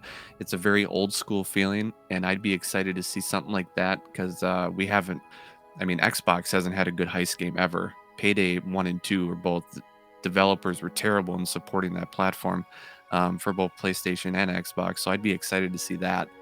The other one that go ahead. I was gonna say, I think it was Jeff Grubb. Don't quote me, please. But I think somebody said, that they thought it was going to be shown as well. They said probably, maybe not, but it was a good chance that it could. But I'm not sure if it was him or not. But I remember reading it on Twitter, the Twitterverse somewhere, that it's a possibility as well. That would be good. My other one I'm excited for, Compulsion Games Project Midnight. Now there's nothing really out about that, and I'm hoping that's what this show is. I'm excited to see them with like a full AAA budget to see what they can do, because they've been working on a third-person RPG steampunk, or something of that nature, and I want to see what they're finally cooking up. People have been throwing out terms like Bloodborne. We're not going to get a Bloodborne. I'm just saying aesthetically what it could be like.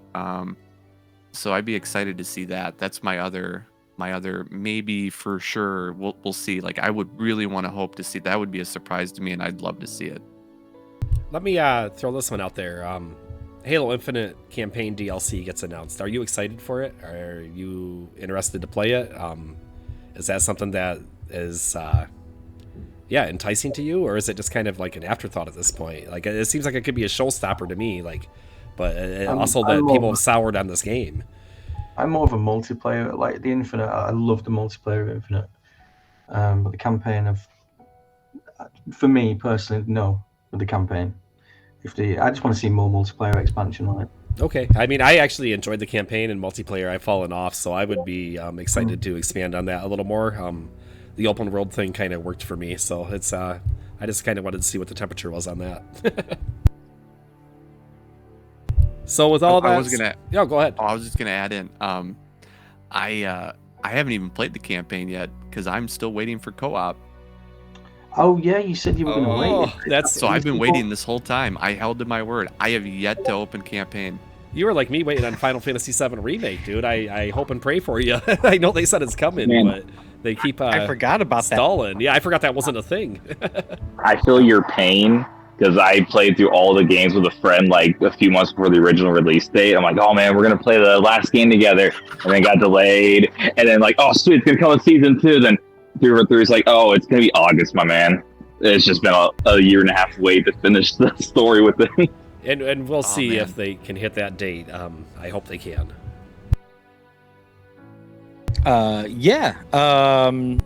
Yeah, so I was going to say, it looks like at the Summer Games Fest, speaking of Xbox stuff, it looks like Modern Warfare 2 is going to be shown. I think they just announced that today. I was going to say, do you guys think that's maybe announcing also day one to Game Pass? The reason is silence. I think everybody's kind of contemplating this. Go ahead, Mikey. I think if they do it, they don't do it there. I think they still save it for their show. Maybe. Like the additional stuff, like they show campaign at Game Fest and multiplayer at the showcase. I don't know though. That's just a wild guess. Here's what makes the Jeff show appealing to me, and it's if you're into marketing, and Microsoft has a great marketing team, it's a chance to throw out a piece of news that's going to stand alone. Because when you do your big show, everything's going to be kind of washed together. It's all going to hit the front page of Reddit the next day and then kind of fade away. But you get like a 2-day window with the Jeff show, and I'm going to keep calling that, I'm sorry. But you're going to, you know, so if they want to announce something particular, at first I thought it might be a great place for them to drop the xCloud streaming stick, but as we talked about, that's probably not happening. So I'm really intrigued to see what they decide to focus on there, because I think if they do, that means that whatever it is, it's going to be something worth watching, because it means that they felt that it was important enough to give the news cycle for a day or two. And obviously there's going to be all kinds of other games announced too, but this gives a chance for Xbox to put something that's going to stand out in the Xbox communities. At least that's where I'm at with it. I don't know how you guys are feeling about it. So I do think they're going to have some kind of announcement for that show. Oh yeah, 100%. 100% they are. Mikey, any more predictions that you might have? I wrote one in chat, so he's excited for me to get to it. Yes, please. I think, and this would be a totally left field one, my total left field was Scalebound coming back. What? No chance. That's from the bleachers, man. That ain't even left field. That thing's from like the upper deck. We're making a ton of these, like, what's your totally out of left field? So no, I love it. I love it. Came to mind. Yeah, that's actually, that's a solid one. I mean, well, that kind of has like a not cult classic, but like it has a following. Like there's a lot of people that are, I guess you could say, Team Scalebound or whatever, that really wanted to see that game. Yeah.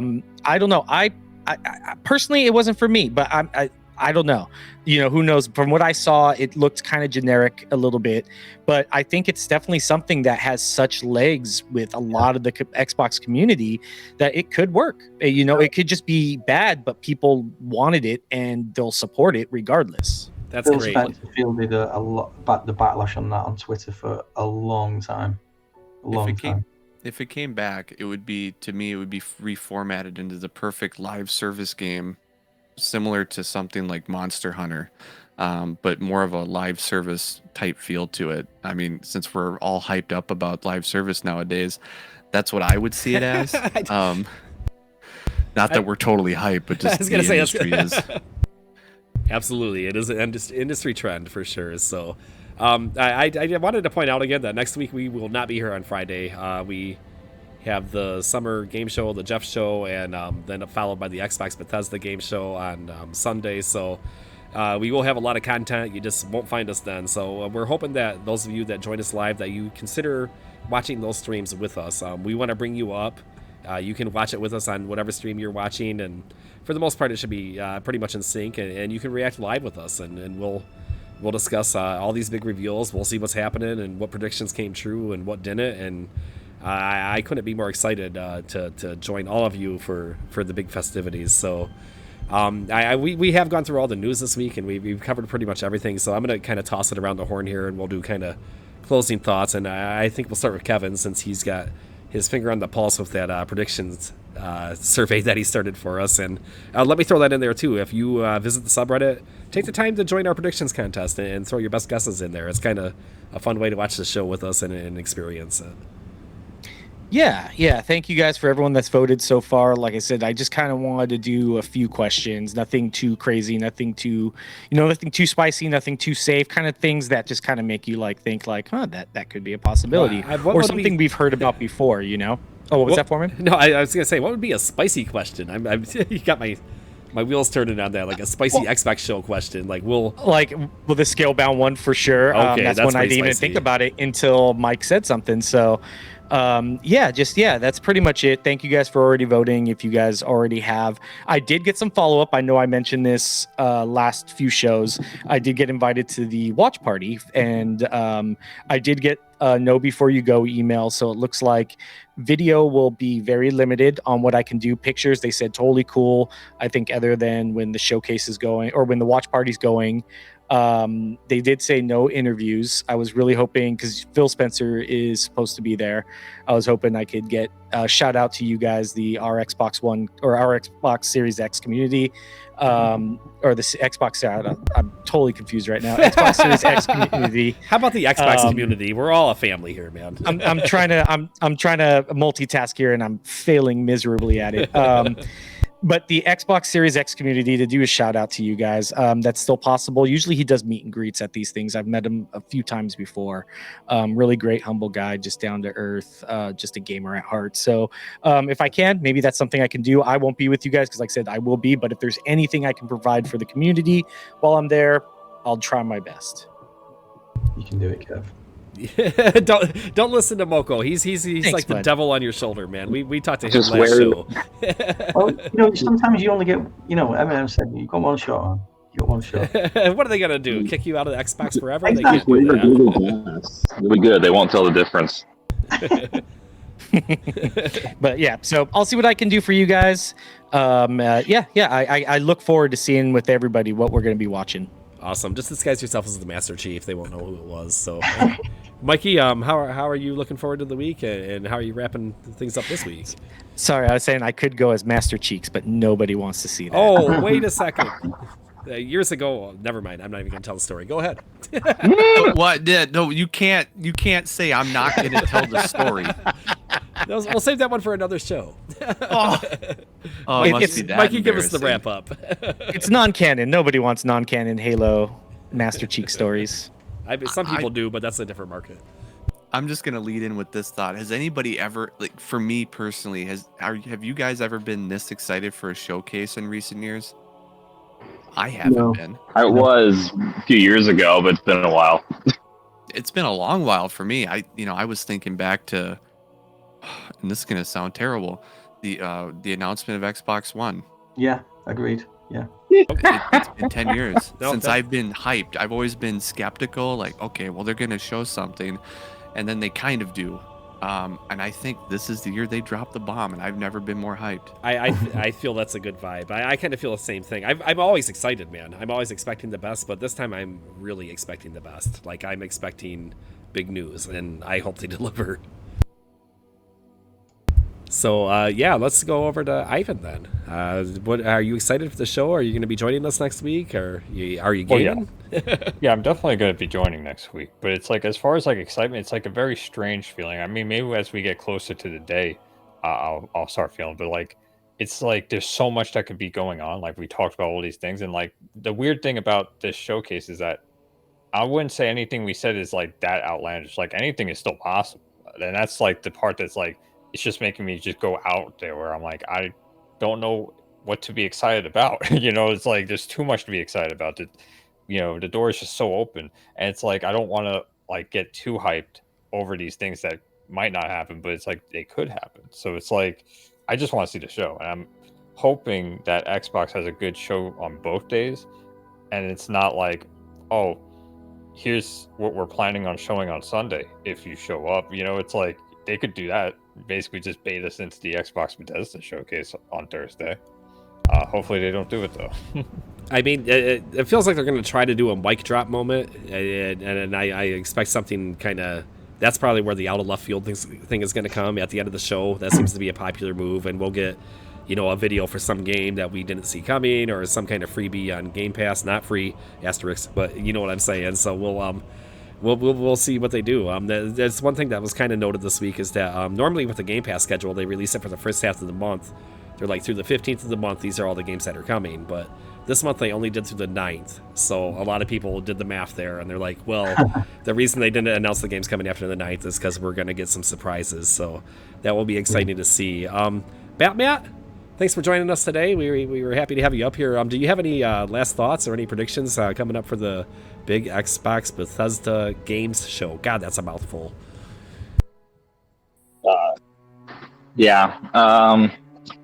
I'm just ready to see some gameplay. And we need to make like a tally for the live show, which I might actually be able to make, on like how many trailers are like actual gameplay and CGI. Well, we did hear, and we've heard rumors anyway, and I think it might have been Grubb that Jeff Grubb that reported that they are been ordered to show us gameplay, so we'll see how much they follow through on that. I think that they can't repeat the steps that they've taken in the past, where they're just kind of like you were saying, like announce games, put this way off release date on it, show some CGI, and hope for the best. So I hope that they're changing the way they handle those things. So that's a great point. Elder Scrolls, anyone? Yeah. Well, I mean, did anybody get excited even when they showed the Elder Scrolls 6? No, because we knew it was like almost a decade away. Right? They're like, here's a forest and here's a logo coming in forever. So yeah, I was just like, it's a little soon to start building that hype train, but what are you gonna do? Moko, you're up here with us. Did you want to weigh in? Yeah, I'm like Ivan. I just I'm looking forward to the show. I think, like most games at the moment, I'm pretty pragmatic about it. It's like whatever they deliver is going to be great. Like, you know, it's new content, it's new games. You know, I'm just excited for the spectacle of the show. If that makes sense. Yeah, it absolutely does. I keep referring to it like an adult holiday. It's just a kid holiday too. I mean, if you love video games, this is the time of the year for you. So. Yeah. Very exciting to see what's coming this week. So we have a lot of stuff in store for you this week on the subreddit and on our community Discord server. You can find the link to the Discord server at the top of the subreddit on the menu tab there. If you're on mobile, it will be under the About tab, and feel free to join in there and talk about all the latest news and hang out with some cool people. Our very own Ivan, Grimprovise, he's from there, and he joins us every week to help us out. So you can come over there and chat with him, and he'll tell you about all the fighting game news that has recently dropped. So, and many other things too. I was actually going to ask you, you guys have not a sweepstakes, but like like quiz or something coming up, right? Oh yeah, I think they're doing that on Saturdays, if I'm not mistaken. But yeah, they set up like a music quiz or some sort of video game related quiz, and it's usually a lot of fun. People turn up for that, like, a lot. It's usually very popular. So if you want to really get, like, I guess a lot of you know, networking within that community, join on one of those quiz nights. It's one of the cool things about Discord is that they're able to do things that we can't on the subreddit, and that's a perfect example of it. So a lot of the live events on Discord, like, they seem to be so much fun. You do like music game music quizzes and just a little fun stuff like that, you know. So it's a cool community to join if you happen to be a Discord user. What's one more server? Come in there and check them out. So awesome. I was gonna say, Batman kind of got the flame stoking here, and the idea is running is maybe a few bingo cards. I think we did that last time also on Discord, was it? Maybe we can bring some bingo cards to the subreddit. Just everyone kind of has one. I think a user made that for us last year. And that was a good time. I think, like I said, the COVID year, everything got screwed up because we had all these weird predictions about cars being lowered from the ceiling and Phil Spencer ripping his shirt off, and none of that stuff happened because it was all pre-recorded, and it just, you know, we want some spontaneity. We want to see some craziness, and hopefully we get some. You should have a subreddit T-shirt printed up and give it to Phil. Is that a hint towards me? Like hint? Yeah. Sneak in a T-shirt and be like, no, Phil Senpai, here's a shirt. You know, they have concerts and people like hand stuff up on stage. Like that would be you, just like, hey Phil, take my T-shirt. Just like one of those like fangirls at like an NSYNC concert. I'm like throwing my, you know, I love Phil boxers at him or something. I was gonna say, that. And your boxers, you got it. Yep. I only wore them once. I believe in Phil. I think we've gone too far, guys. I really do. It was awesome. A great show this week. I am really excited for the live streams later this week. We will post some news on the subreddit to let everybody know what's going on. Like I said, we hope that you can join us if you're listening live. If you're listening on Spotify or watch us on YouTube, we hope you can still join us. Come on by the Series X subreddit and join in live and weigh in. You know, we want to hear more users and all their hot takes. So that's it for me. Anybody else have last words? No, I mean, if like I said, the bingo cards, if you guys, since a user made them last year, if you guys want to make a few bingo cards, by all means, let's spread them out. Let's have fun. All of us, we can all have one while we watch the show and stuff like that. But thank you guys for listening and coming up. We appreciate all the talkers today. Yeah, and Viva Pinata. Exciting. So we'll talk to you next week. Bye, everyone. Happy gaming. Bye. See you. Adios.